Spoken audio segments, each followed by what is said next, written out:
Saya ingat karena ditanya orang, ini mazhab apa katanya, yang begini-begini nih. Saya karena mengagumi orang yang pandangannya luar biasa dalam bidang-bidang ini, saya bilang, mazhabku adalah Bung Karno, Ahmad Soekarno. Karena dalam tulisannya itu nggak pakai Bung, Ahmad Soekarno. Loh, ngejar lagi. Orang-orang mazhab Syafi'i, kok sampean mazhab Soekarno itu gimana? Dengarkan. Hampir 1 abad. Artinya kalau 3/4 abad itu sudah lebih 9 atau 10 tahun. 84 tahun yang lalu. Bung Karno menerajang Muhammadiyah.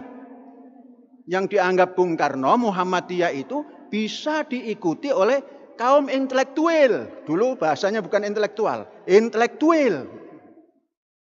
Lah kok ini masjidnya masih ada tabir-tabir? Dilabrak oleh Bung Karno. Aku masuk ke Muhammadiyah karena aku tahu tujuan Muhammadiyah adalah bisa diterima oleh akal intelektual. Tapi setelah saya melihat ini, di masjid ada tabir, ada musyawarah Muhammadiyah, ada tabir, saya akan keluar kalau tidak dirubah. Tabir adalah merupakan simbol perbudakan wanita. Kapan itu dibaca oleh Syekh? Saya kenalkan dulu mengapa Syekh kok mengatakan mazhab Bung Karno.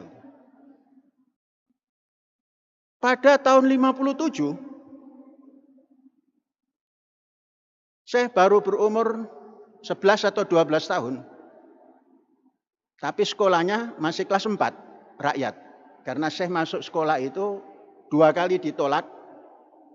Karena suruh megang telinga sini, yang pertama nggak bisa megang. Suruh pulang. Tahun kedua masih belum bisa megang. Sedangkan adik misan saya yang saya lihat itu kecil, kok sudah diterima. Lah saya jangkung kok nggak diterima. Tanganmu belum sampai nak. Ah ya sudah. Jadi 2 tahun. Berarti umur 8 lah. 9 baru masuk. Tahun 57, kalau tidak salah bulan Agustus waktu itu, sebelum subuh saya sudah dibangunkan oleh orang tua. Nah, tangi. Elok bapak. Pak, durung subuh pak. Sholat nok dokar. Sholatnya di Delman. Oh aneh lagi itu. Pak, sholat kok Delman nok ndi wae iso sholat nak. Ayo melaku. Itu mulai otak saya itu macam disamber. Iki piye wae bapak iki. Nok sholat nok ndi wae kok iso. Iki nok nggone dokar. Nok perahu sing ngalor ngidul mlakune oleh. Iki dokar ngidul. Nguloni ya ngadep nganan nak salate engko. Terus dioyak-oyak dokar bagaimana, Pak? Ya tambah anggring.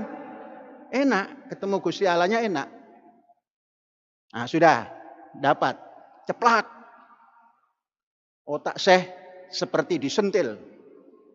Tapi yang nyentil orang tua, ya enggak apa-apa. Ada apa, Pak?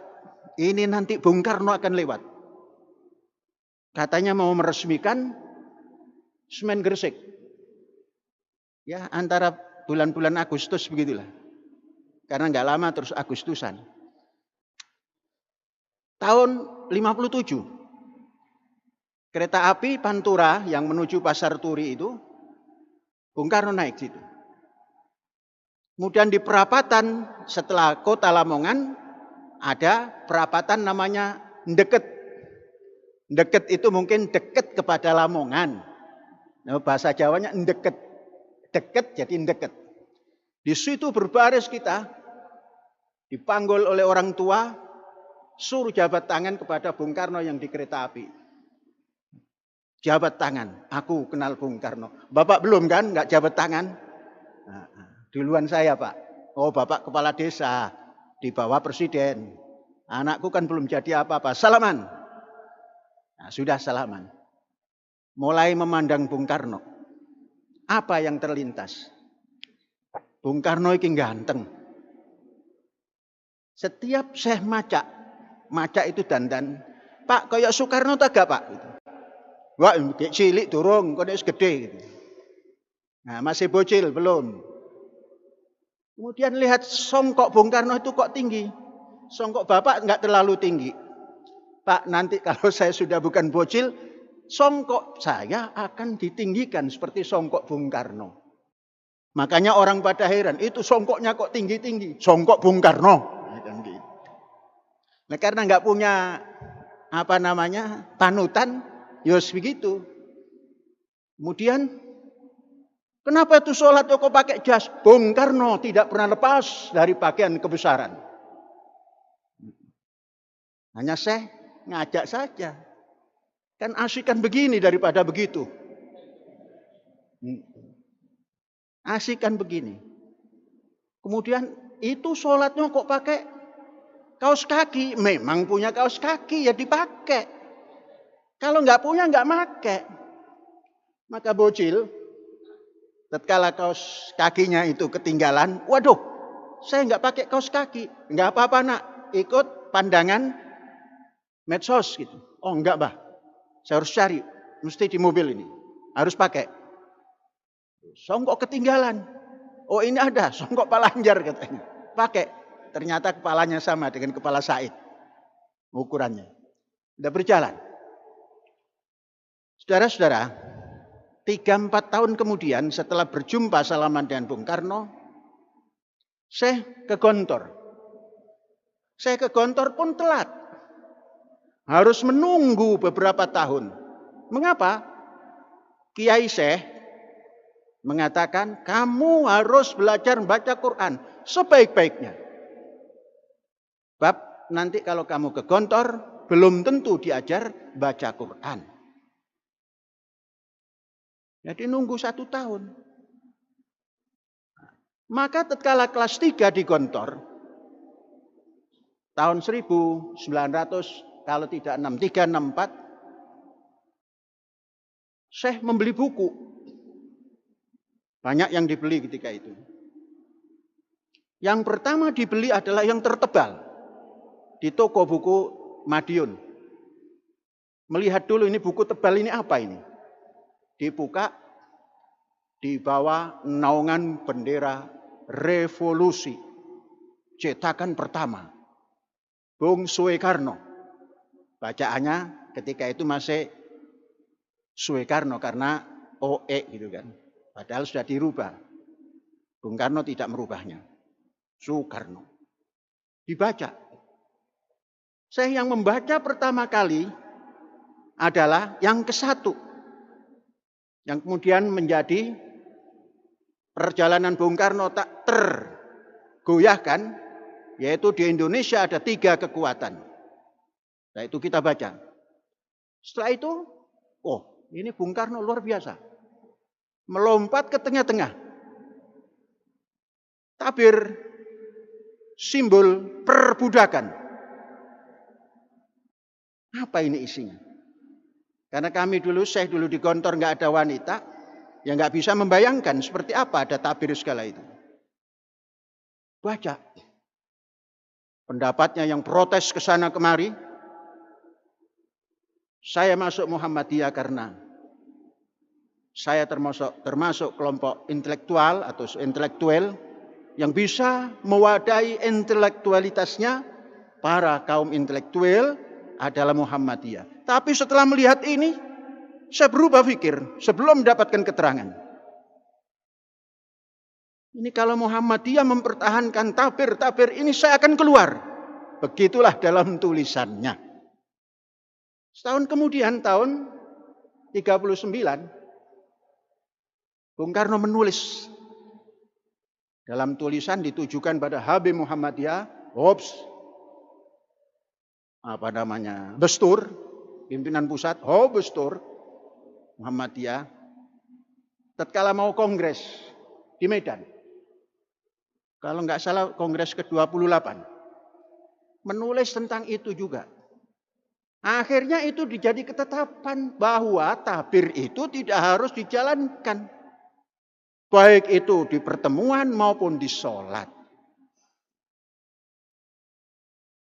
Kemudian saya ngelamun. Seakan-akan berjumpa Bung Karno. Panji Gumilang, kamu berlebihan. Mengapa berani meletakkan wanita di soft depan?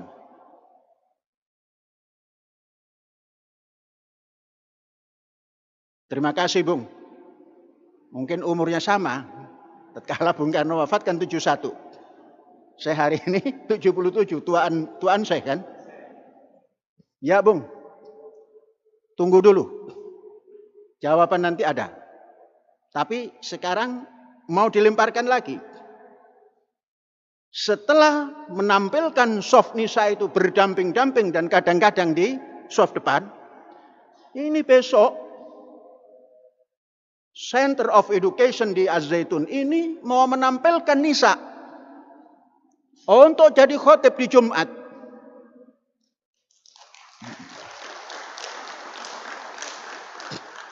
Itu Bung Karno secara imajiner meletakkan topinya. Saya juga menaruh topi. Loh, sirai Panji Gumilang kok wis metu uan nih. Dijawab oleh Panji Gumilang, tua aku, Bung, daripada sampean. Sampean tahun 70, umur 71 sudah menghadap Gusti Murbaing Dumati. Tapi jenengan sing menang karena sudah berjumpa dengan Gusti Murbaing Dumati. Ya. Terus apa jawabmu? Berani-beraninya kamu. Bung mengatakan agama itu adalah rasional. Siapa yang tidak rasional bukan beragama. Bung ingatkah bahwa Bung mengucapkan merdeka? Saya tambah, Bung hanya satu.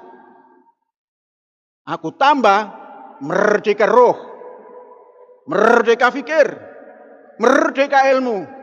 Wis. Beda umur. Aku 70 wis ngadep Murbaing Dumati. Panji Gumilang yang dulu masih kanak-kanak sekarang sudah melebihi umurku. Teruskan perjuanganmu, Panji. Waduh, sudah begitu itu kata Bung Karno.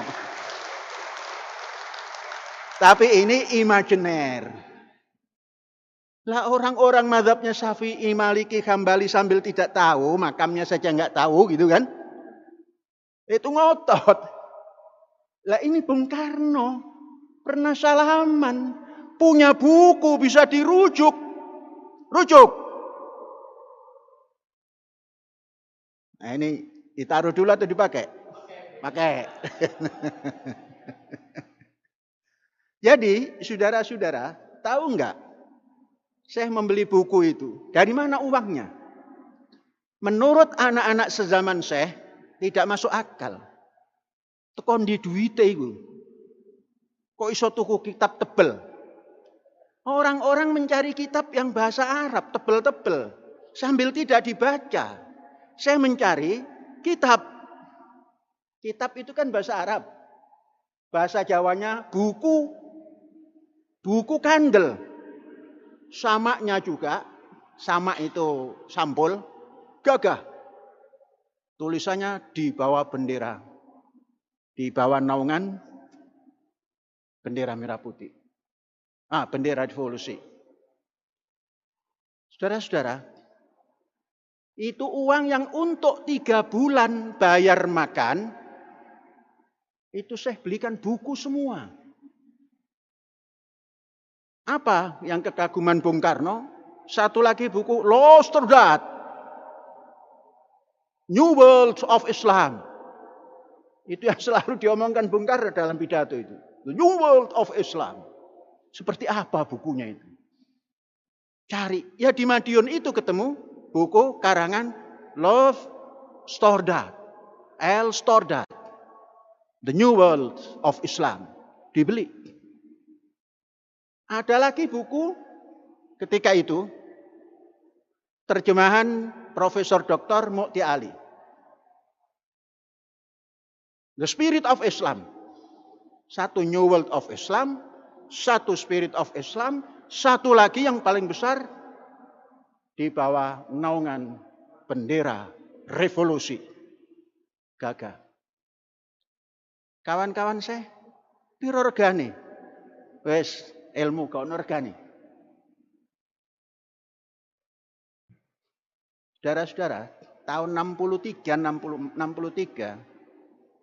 itu bayar uang dapur itu sudah mulai inflasi antara 35.000 satu bulan.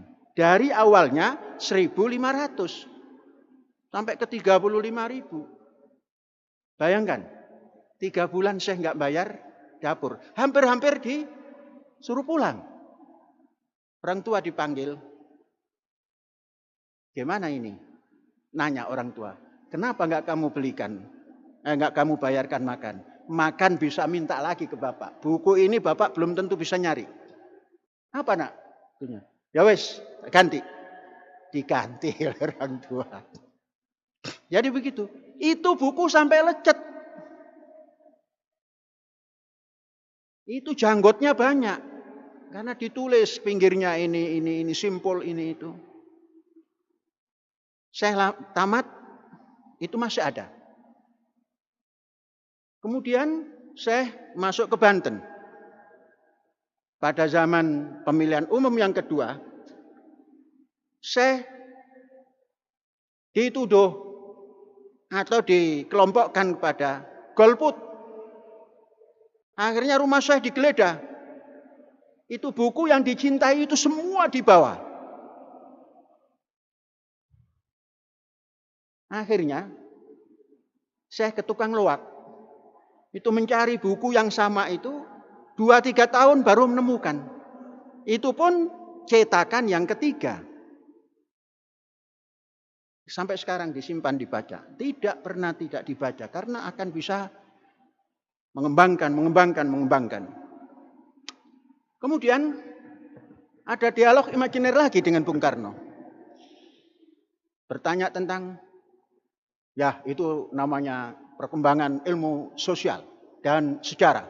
Historik school itu penting. Sekarang bagaimana? Historik politik. Waduh, Bung. Kenapa harus tanya politik? Sekarang ini mau tahun politik. Di benakku, orang seperti Bung Karno harus tampil, kalaulah tidak anaknya, cucunya.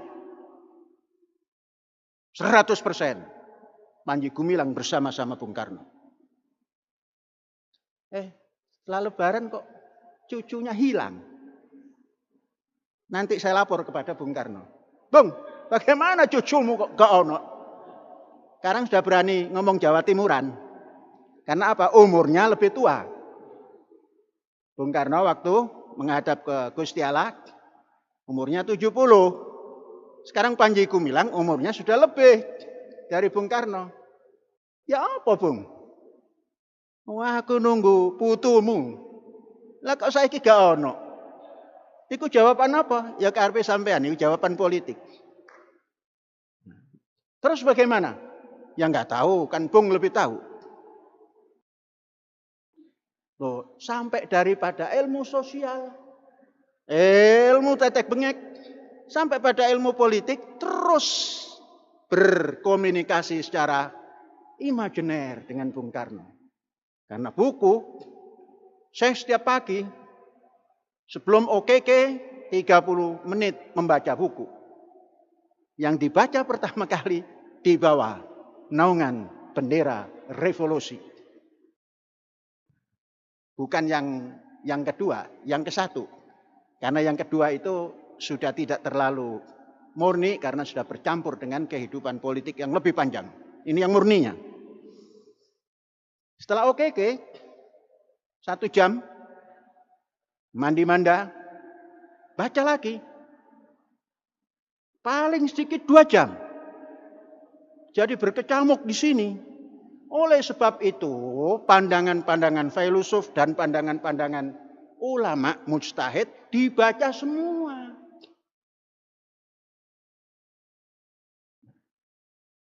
Sampai ada orang yang mengatakan kemarin ini, ngaku-ngaku ulama umat, mengasih saran kepada MUI pusat, ambil saja itu zaitun, dikelola oleh MUI. Loh, ulama kok garong? Itu namanya garong. Belanda, VOC, Portugis, Spanyol datang ke Nusantara ini pakai Assalamualaikum. Lah kok ini suruh garong? Ulama model apa itu? Kok caranya saran garong? Sudah pun tidak tahu dananya dari mana. Karena saking jengkelnya garong saja majelis ulama. Kalau majelis ulama sama sekali syekh, tidak berkaitan juga tidak apa-apa. Sebab ulama itu kata Imam Ghazali, walaupun itu bukan ungkapan Imam Ghazali, tapi dinukil oleh Imam Ghazali di dalam Ihya Ulumuddin, bab al-ilmu wal ulama. Ditanyalah bagaimana ulama su itu? Tak panjang lebar. Apa kata Imam Ihya Ulumuddin? Ma ja'ana minallahi war rasul fa'alal aini war ra's. Apa yang datang dari Allah dan Rasulnya, alal aini war ra's. Tak telan, bulat-bulat, ndase lan sikile kabeh. Ma ja'ana minas sahabah. Apa datang dari sahabat? Nakhudh ba'd, natruk ba'd. Diambil sebagian, tinggal sebagian. Enggak usah dicaci. Wa ma ja'ana minal ulama hum rijal, nahnu rijal. Dia laki-laki, kita pun laki-laki. Itu Imam Ghazali yang tidak pernah punya anak dan tidak pernah punya istri, ngaku rijal. Lah kita punya anak, punya istri, punya bacaan, punya ini kok enggak berani? Hum rijal. Apalagi yang ecek-ecek, enggak masuk.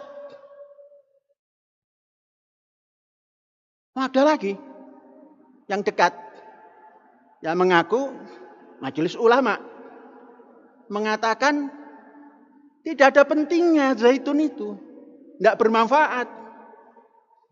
Seakan-akan sudah pernah menginjak. Padahal rumahnya dekat. Itu yang dinamakan fi qulubihim marad.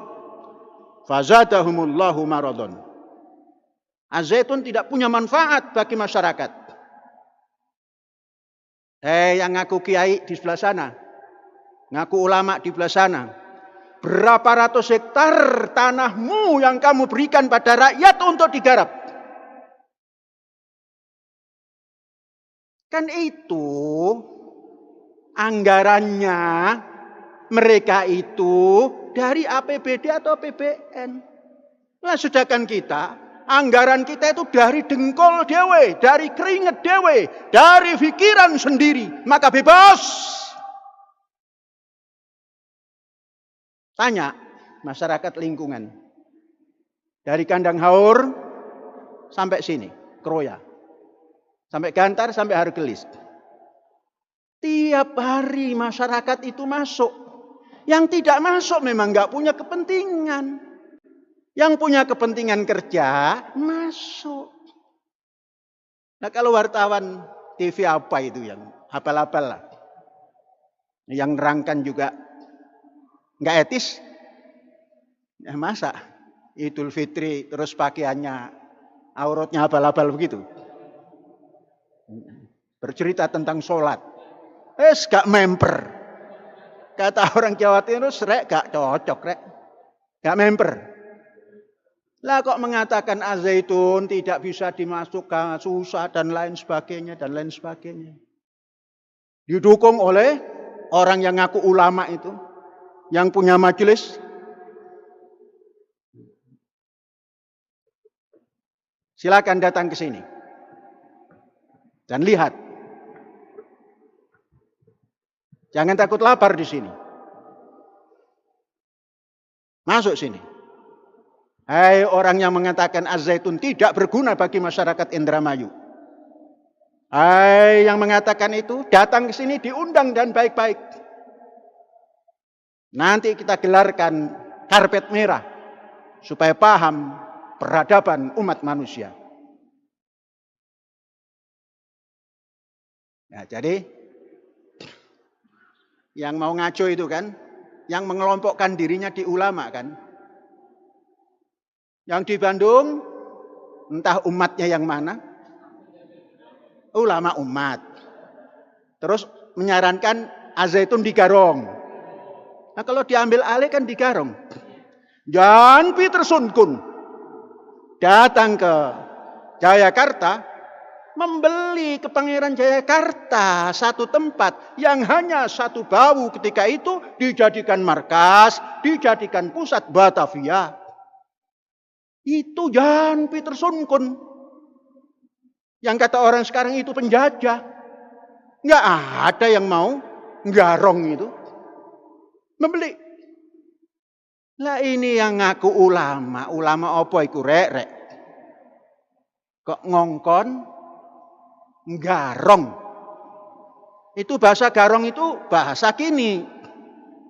Kalau bahasa dulu sarik. Tidak terlalu paham. Orang Muslim di Indonesia ini entah ada 1% atau tidak yang bisa bahasa Arab. Beda dengan orang di Israel sana. Bahasa kedua. Dulu sarik. Susah orang Jawa atau orang Indonesia menerjemahkan sarik. Karena ada sarif, ada sarik. Yang sarik itu garong. Yang nggak pernah ikut bangun, nggak pernah ikut mendanai, apalagi nyumbang, apalagi ini, kok mengambil alih? Ya mbok ngoco, bercermin sana. Mazhab apa itu? Mazhab garong. Dengarkan, dengarkan, dengarkan. Orang yang di Bandung yang mengaku ulama umat itu, kamu mengisyaratkan menjadi garong.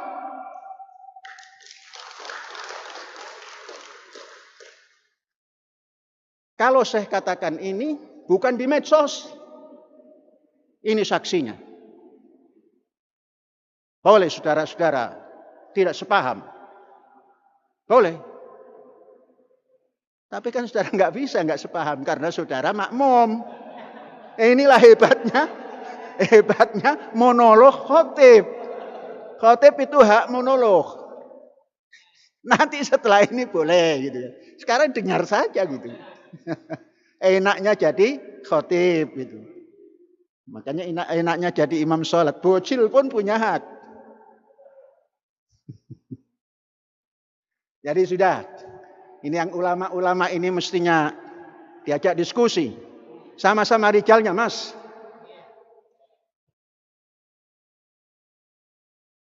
Sama-sama rijal. Hom rijal. Nahna rijal. Ini nanti akan tumbuh lagi. Masa Soekarno jadikan mazhab? Emang kenapa? Saya dan bab ini mazhabnya Bung Karno. Dalam bidang pembangunan ekonomi bangsa, mazhabnya Jenderal Besar Haji Muhammad Soeharto. Saksikan itu. Nggak usah ngecewes di medsos, nggak ada yang gubres.